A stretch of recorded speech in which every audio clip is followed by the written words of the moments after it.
बापू आ गए आप? हाँ बिटिया आ गई बेटी।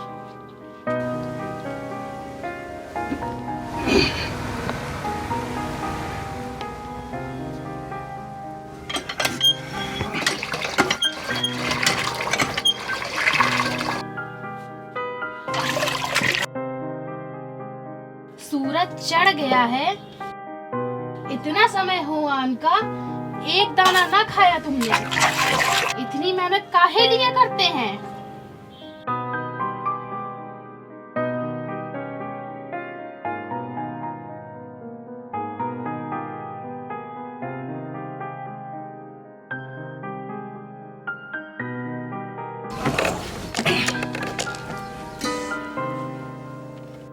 अरे बिटिया रानी, तू तो जानती ही है कि तेरे भाई की और तेरी जिम्मेदारी मरते वक्त माँ दे गई थी मुझे।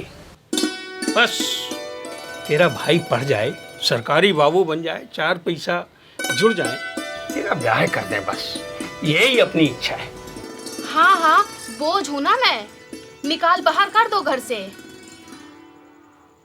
उदय भैया को ऊंची पढ़ाई पहले ही भेज दिए शहर, ताकि बोझ हट जाए तुम्हारा सर से। अरे बिटिया रानी, बिटिया तो पराई होती हैं, गरीब हो अमीर हो, कोई बिटिया अपने घर में रख सकते का? बस उदय भैया तुम्हारा पढ़ जाए ठीक से, तेरा ब्याह कर दूं, फिर तेरी अम्मा के पास जाकर आराम से गुजर बसर कर दूं।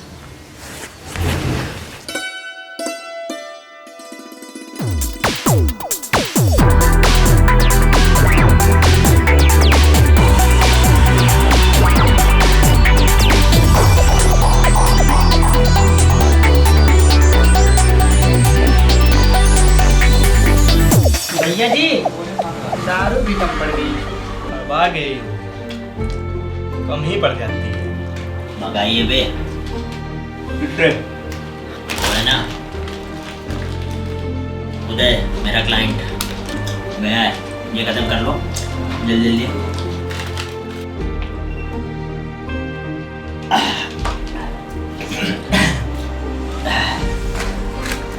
आ ही रहा होगा, आ गया। अरे वाह उदय वाह, चलो, दिल खुश कर दिया यार तुमने उधर। वाह, ऐसा ही। चलो मैं चलता हूँ। कहाँ चल रहे हो? अरे यार, मुझे पढ़ाई करनी है। अरे बैठो यार, अरे नहीं। कर लेना पढ़ाई। बैठ जा, अरे बैठ जा, अकेले पियेंगे क्या? बैठ। अरे यार, कुछ भी बोलता है। बनाओ मोटा पैक, बनाओ इसका मोटा पैक। बनाओ मोटा पैक बनाओ, मोटा बनाओ, गिलास दो।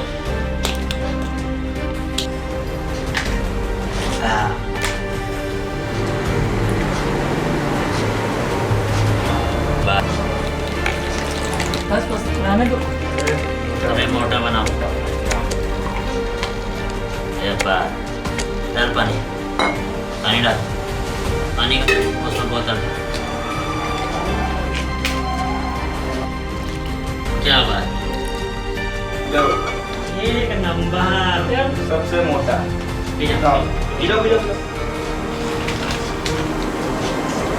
कुछ होगा तो नहीं ना? अरे खींचो तुम, खींचो।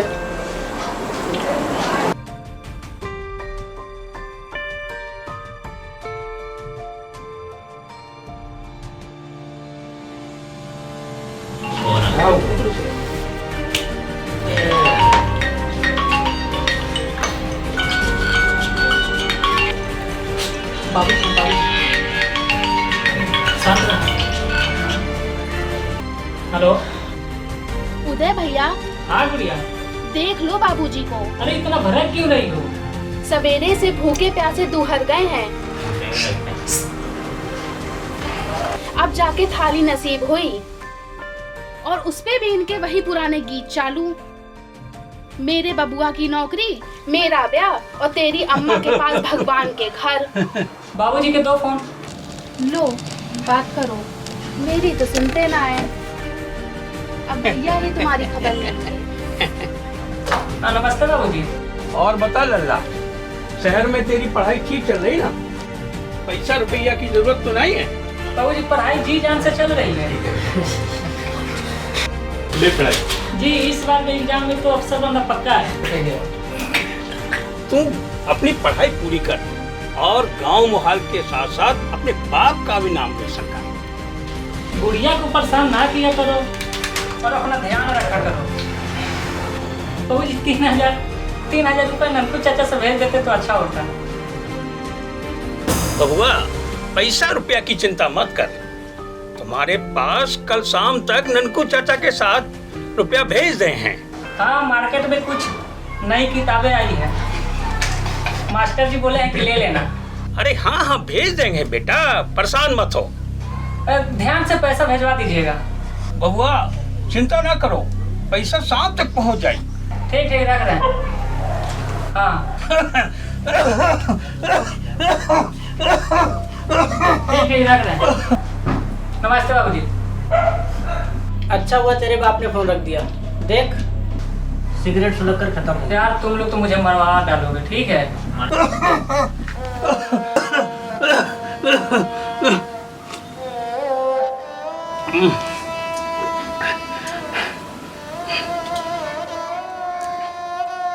बिटिया, बिटिया रानी, बिटिया बोझ नहीं होती हैं, बिटिया जिम्मेदारी होती है। तुम जाओ खाना खाओ और आराम करो, दिन भर खटती रहती हो। जाओ जाओ बेटा जाओ।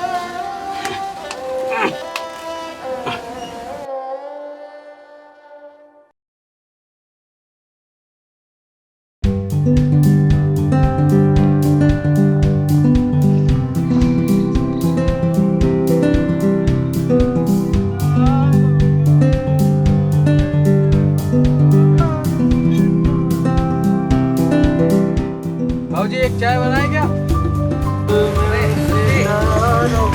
और टोनी चाचा क्या भोकाल तुम्हारा? बढ़िया बेटा। लाओ कुछ चाय पिलाओ।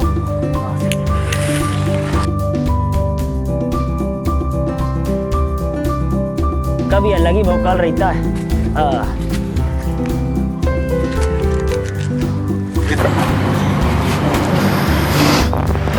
अबे मजा नहीं आ रहा बे।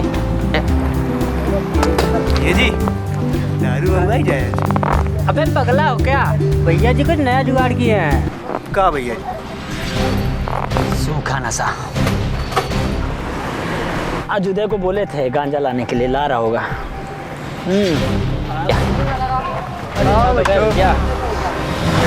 क्या बे उदय, तुम्हारे बाप पैसा भिजवाए थे, गांजा लाए सुबह बोले? यार सुबह ही लाए थे भैया। बस अब भूकना सिखा दीजिए। ये लीजिए। आज तो हो गया भैया जी। ये लीजिए। आज यार हो गया। अरे भैया जी आज तो मजा आ जाएगा। आज तो हो गया भैया जी। अबे यार उदय, क्या बात है यार, मजा आ गया, दिल खुश कर दिया तुमने। इसको बोलते हैं क्रशिंग, मतलब माल को पीसना और इसके बीजे निकालना। बीजे पीने से क्या होता है? नपुंसकता। ये बीजे बटोर के, लेकिन मजा आ जाएगा, इतना पता है। पेपर ला बे।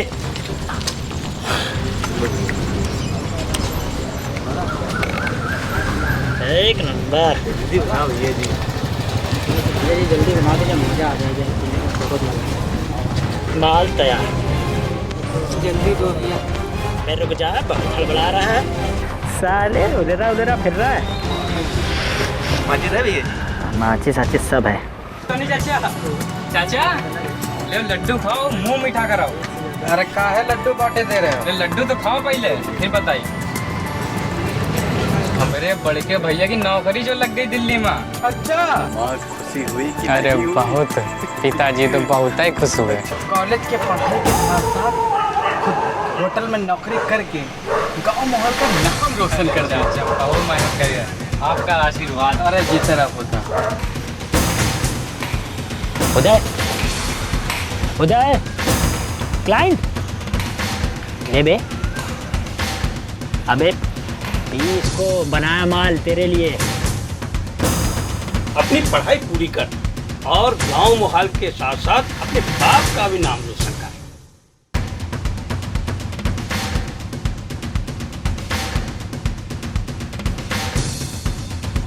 बे दिलाओ। अरे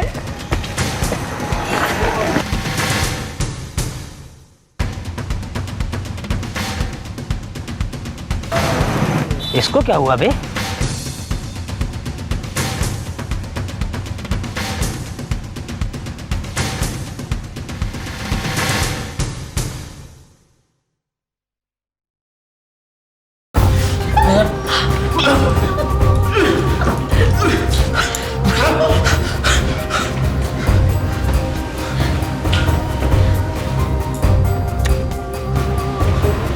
साला रोज रोज की कले 20 साल से मार खाए मेरे टुकड़ों पर पलती है, फिर भी मेरी जिंदगी में दखल देती है। अरे करूंगा नशा, और मैं जा तू और तेरी बेटी।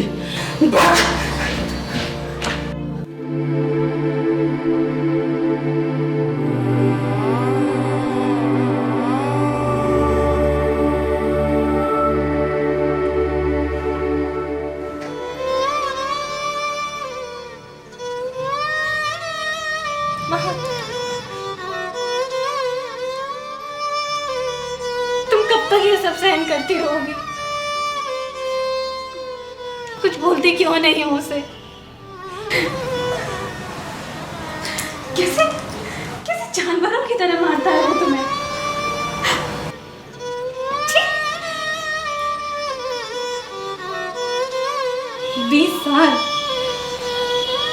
शादी के 20 साल से लगातार तुम्हारे जिस्म पर मेरे बाप की हैवानियत के निशान देखती आ रही हूँ। कब तक ये सब सहन करोगी माँ? बोलो। मेरी फिक्र छोड़, तू जाके थाली लगा के खाना खा ले।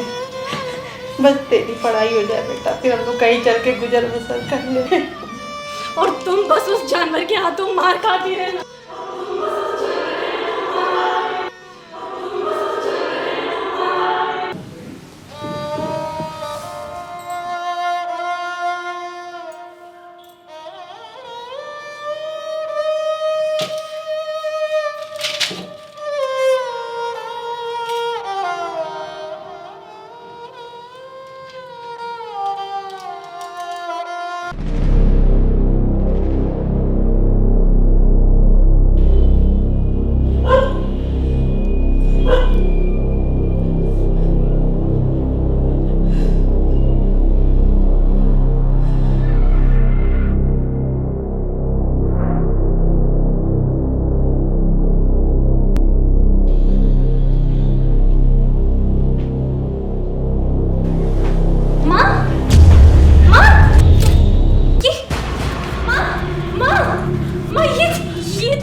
हेलो हेलो हेलो, तुलसी हॉस्पिटल।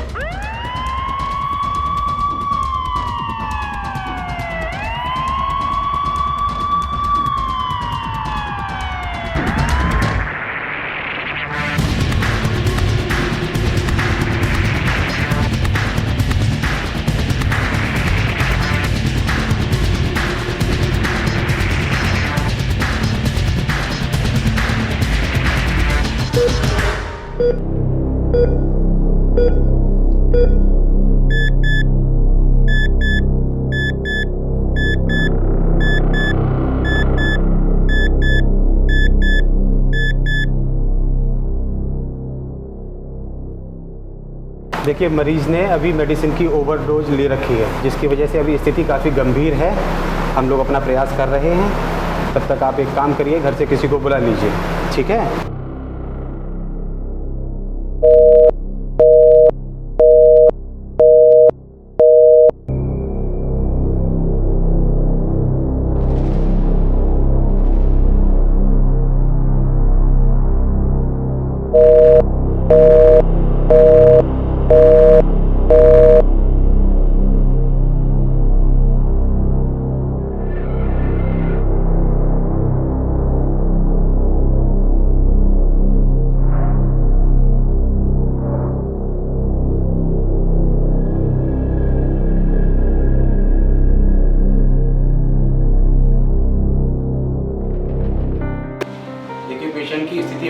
से बाहर है, लेकिन अभी इनका आपको मानसिक तौर पे ख्याल रखना पड़ेगा, ठीक है। अपने बारे में उन्होंने हमें सब कुछ बताया है, लेकिन आपको मजबूती से खड़े रहना है, उनके साथ में ख्याल रखना होगा, ठीक है।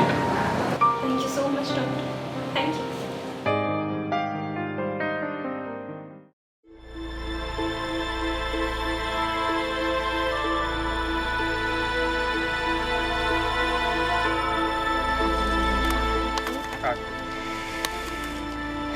हे भगवान, हमरे ही कर्म फूटे थे जो ऐसा आदमी मिल गया नशेड़ी। हमरे बाप ने पता नहीं एका में का देखा कि हमारा बियाह ऐसे करा दिया।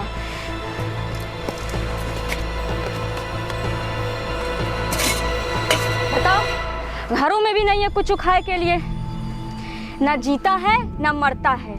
उससे अच्छा है मर ही जाए साला। चलो देख के आते हैं, कोनो के यहाँ से शायद कुछ मिल जाए।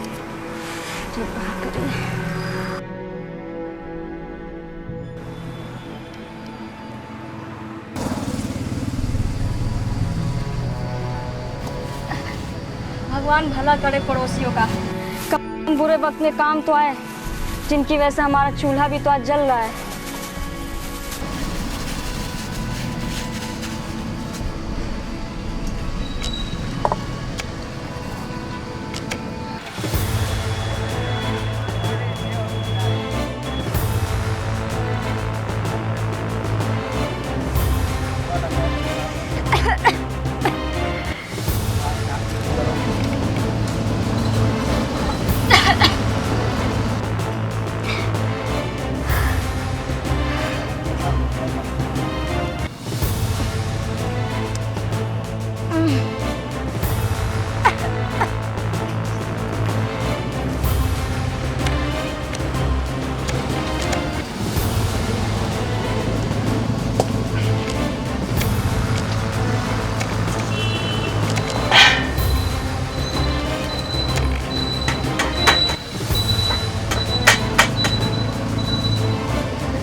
ये सिर्फ कहानियाँ ही नहीं बल्कि हमारे आपके आसपास के हालात हैं जिन्हें हम अपनी ज़िंदगी में घटते देख सकते हैं, पर कभी कुछ परिवर्तन जीवन को खुशहाल बना देते हैं।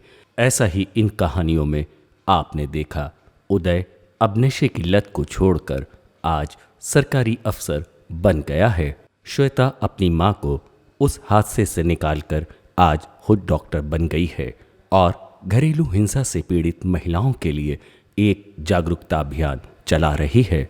बुधिया की पत्नी बुधिया की मौत के बाद गांव के प्राथमिक विद्यालय में शिक्षा ग्रहण कर रही है और साथ ही साथ आंगनवाड़ी केंद्र में काम भी कर रही है। मैं सांसद हूं, मेरी पत्नी विधायक है। लाखों रुपए, दसियों लाख रुपए खर्च करने के बाद भी मैं अपने बच्चे को नहीं बचा पाया। मैंने ईश्वर से प्रार्थना की थी कि मेरे बेटे का एक 2 साल का बेटा है, मेरी जिंदगी ले लीजिए मगर मेरी शेष बची जिंदगी मेरे बेटे को दे दीजिए। तो मैं कभी सोच भी नहीं सकता था कि मेरे बेटे कोई नशा करने लगेगा। उसकी चिता में आग लगाते समय कोई तैयार नहीं था, ना मैं, न मेरे बच्चे, न कोई। मैं कैसे सोच रहा था कि जिसको मैंने पाला पोसा छाती से लगाकर हम लोगों ने पाला है, उसको जलाएं अपने हाथ से कैसे। उसकी चिता में आग लगाते समय ये संकल्प लिया कि वो लोग जो नशा अपने दोस्तों को सिखाते हैं वो अपनी जिंदगी भी बर्बाद करते हैं और दूसरों की भी जिंदगी बर्बाद करते हैं। और इसलिए हमने निर्णय लिया चिता में आग लगाते समय कि मेरा बेटा तो नशे की वजह से खत्म हो गया 28 साल की उम्र में। तो किसी और का बेटा, किसी और का पति, किसी और का भाई या किसी का बाप, किसी दुधमुहे बच्चे का बाप नशे की वजह से खत्म ना हो। हमारा लक्ष्य है, हम पूरे देश को नशा मुक्त देश बनाना चाहते हैं। तो नशा मुक्त समाज आंदोलन अभियान कौशल का है। ये दलगत राजनीति से अलग, जातिवाद संप्रदायवाद से अलग हट करके है। हम अपनी गली बनाएंगे नशा मुक्त गली, हम अपना पड़ोस बनाएंगे नशा मुक्त पड़ोस, हम अपना क्षेत्र, अपना गांव बनाएंगे नशा मुक्त गांव, और फिर अपना समाज बनाएंगे नशा मुक्त समाज, और फिर अपना देश बनाएंगे नशा मुक्त देश। मैंने माननीय मुख्यमंत्री जी से उत्तर प्रदेश में, माननीय प्रधानमंत्री जी से, माननीय अमित शाह जी जो हमारे गृह मंत्री हैं उनसे, और जो मानव संसाधन मंत्री हैं केंद्र सरकार के उनको, और माननीय रक्षा मंत्री जी को भी मैंने व्यक्तिगत तौर पर लेटर लिखा है। उनसे अपील की है कि पहली क्लास से इंटर क्लास तक के जब प्रेयर होती है, प्रार्थना होती है, उसमें 5 मिनट तक बच्चों को ये जरूर बताएं कि शरीर से के अंदर के जो अंग हैं वो कैसे नशे की वजह से खराब होते हैं। मानसिक कमजोरी, आर्थिक कमजोरी, शरीर के अंग बेकार होना और सामाजिक पतन कैसे होता है ये जरूर बताएं, क्योंकि ये जहर से भी ज़्यादा खतरनाक है नशा। हम नशे से लोगों को बचाना चाहते हैं। नशे के नए कस्टमर ना बने। नशे के नए कस्टमर नई पीढ़ी के लड़के और लड़कियां बनना है। अगर लड़के और लड़कियां नशे के कस्टमर नहीं बनेंगे तो कस्टमर अपने आप घटते जाएंगे। जहाँ जहाँ शराब आज बंद है वहाँ सरकारी ठेके बंद है, लेकिन शराब बंद नहीं और महंगी बिक रही है। ये हमारा आंदोलन शराब से मुक्ति दिलाने का नहीं है, नशा से मुक्ति दिलाने का है। हम अपने बेटे को नहीं बचा सके मगर आप अपने अपने बच्चों को नशे से जरूर बचा लीजिए, ये मेरी हाथ जोड़कर विनती है। और इसलिए नशा मुक्त समाज आंदोलन में, अभियान कौशल में आप जुड़िए। अपने अपने बच्चों को, पड़ोस के बच्चों को और इस हिंदुस्तान के बच्चों को, लड़के और लड़कियों को नशे से बचाइए। मेरा बेटा पढ़ा लिखा आज इस दुनिया में नहीं है। जो मेरा बेटे को जो नशे की लत दिया है, आज बताइए हम लोगों ने अपने बेटे को गली गली में भटक रहे हैं। और मेरी 25 साल की बहू की उम्र है, 2 साल का बेटा है। अब बताइए मेरी बहू कैसे अपनी ज़िंदगी काटेगी। कहीं भी जाते हैं हरदम दिमाग में बात बहू के विषय में रहती है कि कहीं शादी ब्याह में भी गए, जोड़े से बैठे हैं, हम लोगों को बर्दाश्त नहीं होता है कि एक दिन मेरी बहू और मेरा बेटा भी इस तरह से शादी ब्याह हुआ था। आज मेरा बेटा इस दुनिया में नहीं है। हम लोगों को बड़ा कष्ट है कि हम लोगों कहीं शादी में भी जाते हैं तो मेरे घर की, मेरी बहू की, मेरे छोटे से पोते की याद आती है कि हम लोगों की ज़िंदगी तो अधूरी है मगर मेरी बहू की कैसे कटेगी। बस